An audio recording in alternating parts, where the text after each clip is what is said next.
आज के क्लास में वेलकम बच्चों। आज फिर हमें आप लोग को गणित में क्षेत्रमिति पढ़ाने का अवसर मिला है। हम तो कुछ नहीं जानते हैं, अवसर तो आप दे दिए। मैं कुछ नहीं जानता हूँ, अवसर आप दिए तो अब हम आप ही से जानने का प्रयास करें, क्योंकि मैं तो कुछ नहीं जानता। तो आज पढ़ा रहे हैं क्षेत्रमिति। क्षेत्रमिति का मतलब होता है, क्षेत्र मीन्स एरिया और मिति मीन्स मेट्री, METRY। तो इसको हम कह सकते हैं एरिया मेट्री। क्या बच्चों ये सही है? एरिया मेट्री। लेकिन हमने तो देखा कहीं खोज कर डिक्शनरी में और क्षेत्रमिति जहाँ जहाँ लिखा था वहाँ वहाँ खोजने का प्रयास किया कि एरिया मेट्री होना चाहिए ना, क्षेत्र मीन्स एरिया, ये तो सही है। और मेट्री मीन्स मापना, मिति, जैसे जियोमेट्री। जियो मीन्स जय, मेट्री मीन्स मिति, ज्यामिति का जैसे हम बोलते हैं जियोमेट्री, उसी प्रकार इसको हम एरिया मेट्री भी बोल सकते हैं ना। क्या मैं सही हूँ? मैं तो कुछ नहीं जानता हूँ, आप लोग बताइए, क्या मैं गलत हो गया? तब तो कुछ सोचना पड़ेगा। अच्छा, आपके अनुसार मेंसुरेशन होता है क्या? MENSURATION,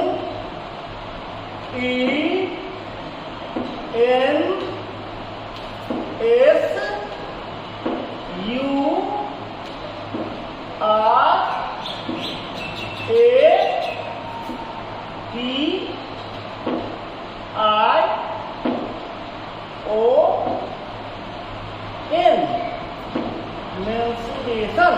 तो फर्स्ट बार सुने, हम तो जान रहे थे एरिया में क्या होता है। अच्छा, मेंसुरेशन, हाँ, आप लोग कह रहे हो, थोड़ा थोड़ा आप समझ में आ रहा है कि एरिया माने क्षेत्र ही होता है, यानी क्षेत्र। मेंसुरेशन में तो सिर्फ क्षेत्रफल तो नहीं पढ़ा जाता है ना, उसमें और चीज आता है नहीं। क्षेत्रफल ही तो सिर्फ नहीं पढ़ा जाता है ना, उसमें क्या पढ़ा जाता है? और उसमें क्या, एक मिनट, आकृति पढ़ा जाता है। आकृति नहीं, कौन सा आकृति? ज्यामिति आकृति, ज्योमेट्री, ज्यामिति, ज्यामितीय आकृति। अब मैं थोड़ा थोड़ा सही रास्ते पर जा रहा हूं क्या? तो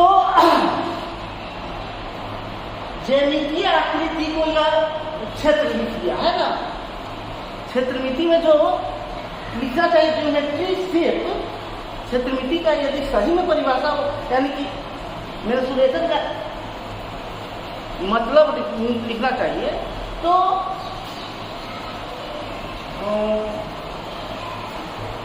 इसको हम कह सकते हैं जियोमेट्री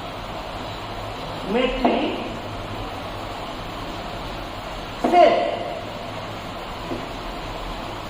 जियोमेट्री से मेट्री नहीं, जियोमेट्री से मेट्री, यह अच्छा रहता। तो इसका नाम भी बदल देता, इसका नाम बोला जाए ज्यामितीय आकृति मिति।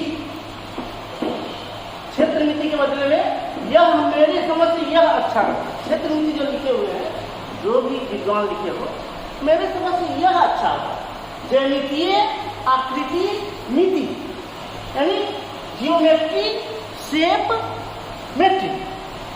लेकिन इंग्लिश में देखता हूँ तो लिखा हुआ है MENSURATION।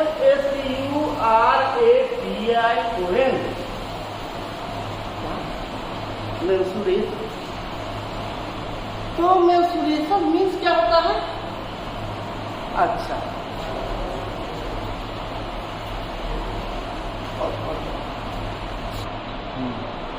हाँ बच्चों, तो क्षेत्रमिति का तो मायने हम समझा दिए हैं, उसको हम लिखे हैं एरिया मेट्री।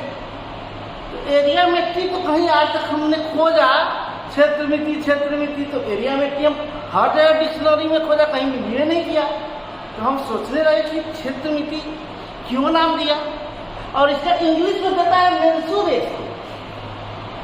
यदि क्षेत्रमिति सही रहता तो मेंसुरेशन क्यों नहीं देता। इसीलिए थोड़ा हम बताए थे कि ज्योमेट्री शेप मिति हिंट थोड़ा दिए थे, ज्योमेट्री शेप मिति, जिसको हम लिखे थे इससे पहले जियोमेट्री शेप मिति, यानी कि ज्यामितीय आकार मिति। तो वो तो नहीं है, हम अब आ गए मेंसुरेशन। क्षेत्रमिति नहीं, मेंसुरेशन क्षेत्रमिति का हिंदी दे रहा। तब हमको क्षेत्रमिति से क्या कहना चाह रहा है वो हम क्लियर नहीं हो पाए। तो थोड़ा हमारे संविधान में भी उस दिन के क्लास में भी देखे कि आयोग जो भी कहता है कि किसी भी क्वेश्चन में कंफ्यूजन होता है तो हिंदी इंग्लिश में से इंग्लिश मानने होगा। तो इसीलिए हम क्षेत्रमिति पर तो कंफ्यूज हो गए, हमको कुछ समझे में नहीं आया। तो आ गए हम मेंसुरेशन। क्या अब मेंसुरेशन आया है ना, तो मेंसुरेशन क्या होता है उसके बारे में जानना जरूरी है। What is mensuration? तो the part of geometry, mensuration क्या है? एक ज्योमेट्री का भाग है, ज्योमेट्री कंसर्न है with ascertaining length, area and volume. तो इसे मेंसुरेशन ज्यामितीय आकृति से लंबाई, चौड़ाई, क्षेत्रफल, वॉल्यूम के आंकने का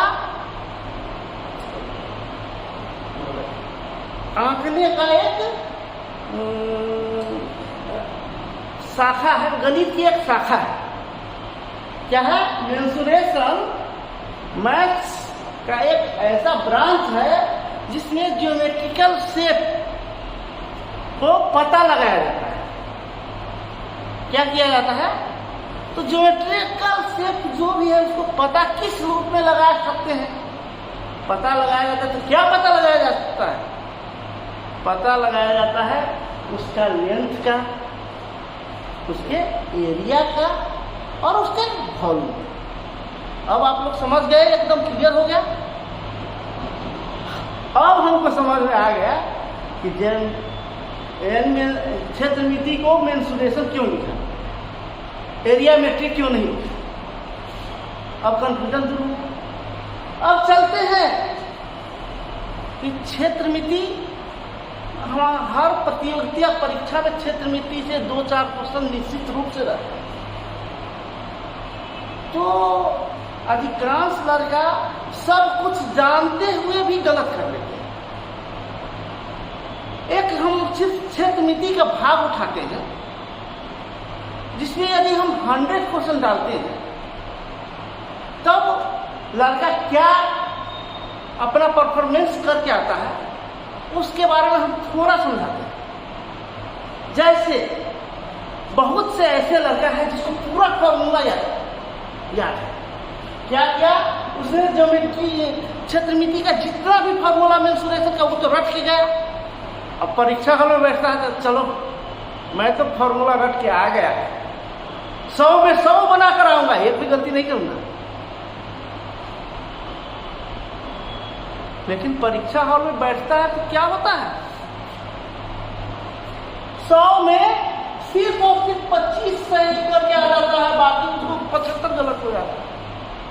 भाई हमको भी आश्चर्य लगा, जो भी लगा है सर हम पूरा फॉर्मूला रट के गए थे और परीक्षा हॉल में क्वेश्चन पूछा तो 25 से 75 मेरा गलत हो गया। मैंने भी सोचने विचार करने लगा कि आखिर ये लड़का गलती कहाँ किया।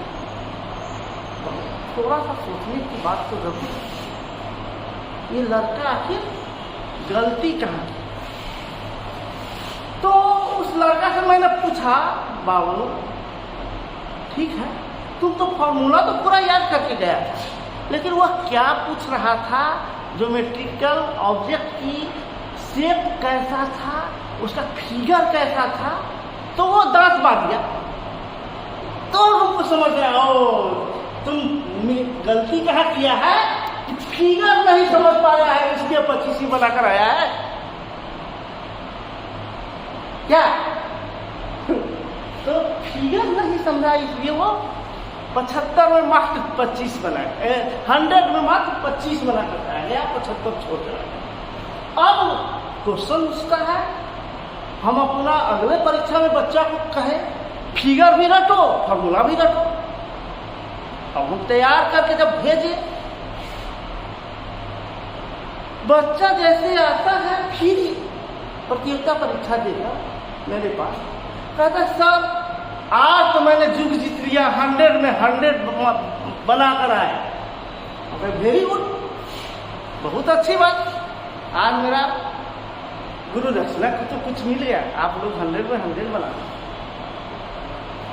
उसका जब मैंने उनकी कॉपी का निरीक्षण किया तो फिर अचंभित हो गए हम, वाह रे वाह, इसने फॉर्मूला रख के गया है, फिगर भी बना लिया है, समझ गया है कि कौन सी आकृति है, फिर भी उसने कहने का मतलब 60% ही बना कर आया, 100 भी अभी भी 100 नहीं बना पाया।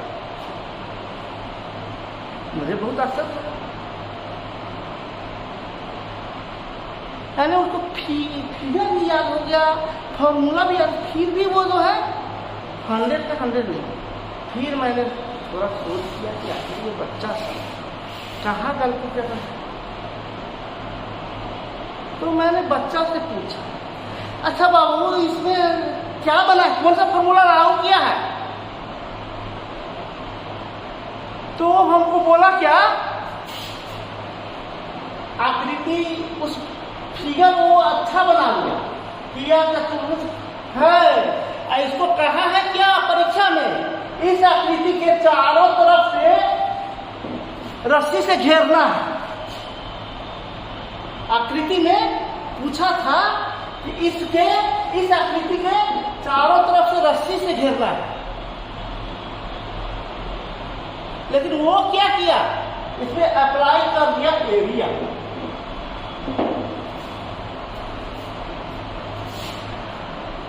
उसने अप्लाई कर दिया एरिया, जो हमको आश्चर्य लगा, तुमको तो चारों तरफ से रस्सी से घेरना है तो तुम एरिया कैसे निकाला है।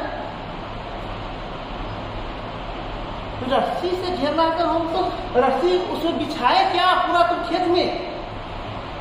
तो बोला कि नहीं सर, क्योंकि रस्सी बिछाया नहीं, क्या किया रस्सी को, तो वो तो रस्सी से बिछाया नहीं जाता है, उसी के चारों तरफ से कांटा लगाया जाता है या कुछ। तो जब कांटा लगाया जाता है तो एरिया कहाँ निकाल दिया। यहाँ तो एक्चुअल में लागू होना चाहिए परिमाप, पेरीमीटर, लेकिन उसने तो कहा कि सर उसका भी फॉर्मूला हमको याद था। हम कहे कि तुमको तो याद तो था ही, लेकिन तुम फॉर्मूला पेरीमीटर के बदले एरिया लागू करके चला। तो इसीलिए जो है उसको 100 में मात्र 60 बनाता है। अब जो है उसको इस बार ऐसा पीठ मैंने ठोका हूं, उसमें एक और जादू डाल दिया हूं, वो लैंग्वेज पकड़ेगा। फिगर भी जान चुका है, फॉर्मूला भी जान चुका है, और लैंग्वेज से वो पकड़ लेगा कि इसमें एरिया निकालना है या पेरीमीटर निकालना है या वॉल्यूम निकालना है या टीएस निकालना है या टी। अब तो इस बार मेरा बच्चा सफल अवश्य होगा। इसके लिए हाँ ज्यामितीय आकृतियाँ कौन कौन सी है उसके बारे में थोड़ा हम लोग को जानकारी जरूरी है। फिगर के बारे में जब तक हम फिगर नहीं समझेंगे तब तक जो है फॉर्मूला भी समझ में नहीं आएगा अन्य लोगों में से। तो क्षेत्रमिति के लिए सबसे पहले हमें ज्यामितीय आकृतियाँ जानना जरूरी है। तो ज्यामितीय आकृतियाँ ये हैं, फर्स्ट ये ट्रायंगल है, 3 भुजाओं से घिरा हुआ क्षेत्र है। जो 3 भुजा का समाहारक हो उसे हम त्रिभुज कहते हैं, इंग्लिश में ट्रायंगल। दूसरा है स्क्वायर, रेक्टेंगल। रेक्टेंगल मीन्स आयत। आयत की 4 भुजाएं होती है, आमने सामने की भुजा बराबर होती है और प्रत्येक कोण 90 डिग्री का होता है। आमने सामने की भुजा बराबर है लेकिन सब भुजा बराबर नहीं है। वही स्क्वायर में करते हैं तो स्क्वायर में प्रत्येक कोण 90 डिग्री का होता है, सभी भुजा भी बराबर होती है। स्क्वायर पर ट्रेपेजियम पे चलते हैं। ट्रेपेजियम में आधार समांतर भुजा असमान होता है,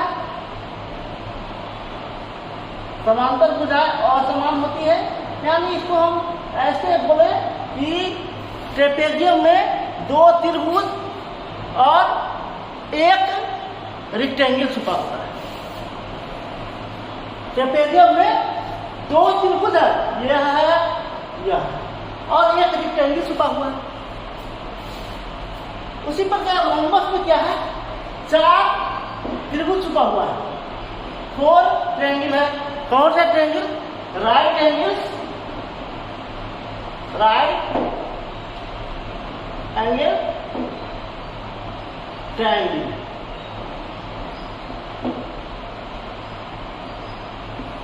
उसका ये सर्किल है, सर्किल में जो है सेंटर होता है, सेंटर और इसके किनारों को मिलाने में इसको आर्क कहते हैं। आर्क मीन्स रेडियस होता है, आर्क मीन्स रेडियस, त्रिज्या इसको बोल सकते हैं। और इसको पूरा का मिला देते हैं आर्क। और सबसे बड़ा इसका जो चाप होगा, किसी भी सर्किल का सबसे बड़ा चाप होगा वह जो है, इसको व्यास कहते हैं। जो सबसे बड़ी जीवा होती है, आर्क होता है, उसको हम व्यास कहते हैं। तो इसमें ट्रायंगल में मुख्य रूप से हमें सीखना है, इसकी 3 भुजा होती है, इसका 2 चीज निकाला जाता है। एक इसका परिमिति, परिमिति प्रत्येक आकृति का परिमिति और क्षेत्रफल निकालना है। मुझे निकालना क्या है, प्रत्येक आकृति का परिमिति और क्षेत्रफल।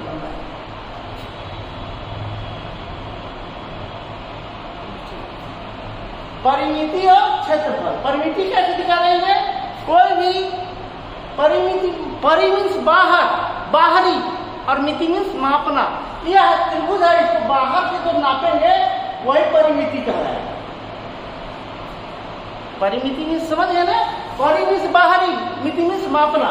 इसको बाहर से मापेंगे, इस भुजा को, इस भुजा को और इस भुजा, ए भुजा है या बी भुजा है या सी भुजा है, तीनों को जोड़ देंगे, यही परिमिति हो जाएगी। क्षेत्रफल निकालने के लिए तो इसको यदि हमको तार से घेरना हो बच्चों, तो अब तो कंफ्यूजन नहीं होगा कि इसका परिमिति निकाल देंगे। और उसमें ईंटा बिछाना हो, रोलर चलाना हो, मैट बिछाना हो, तो इसके सब भाग पर मैट बिछाया जाएगा, किनारे किनारे उसके पूरे भाग पर बिछाया जाएगा।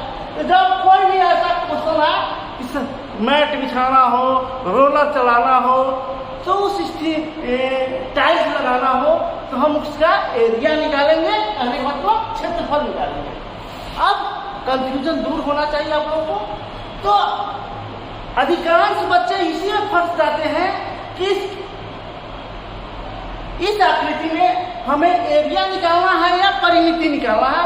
इसका हम विश्लेषण उसी वैसा ही सब पे लागू होगा। चारों तरफ मापेंगे तो परिमिति हो जाएगा, और इसमें यदि टाइल्स बिछाएंगे तो क्षेत्रफल हो जाएगा। यही चीज आप सब में निकाल सकते हैं। इसके चारों तरफ से देखेंगे तो इसको हम परिधि कहते हैं। परिधि, वृत्त में परिधि बोलते। परि माने बाहर ही, अधि में धारण करे, जो बाहर से धारण करे वो परिधि है। तो यहाँ इसके चारों तरफ है, यदि बाढ़ लगा रहे हैं, कांटा लगा रहे हैं तो परिधि निकालना पड़ेगा, और इसमें मैट बिठा रहे हैं तो हमें क्या निकालना पड़ेगा? एरिया, क्षेत्रफल। अब बच्चों आज मैंने आकृति के बारे में समझा दिया, और अगला दिन कैसे फॉर्मूला फॉर्मेट होगा वो मैंने अगले क्लास में निश्चित रूप से बताया।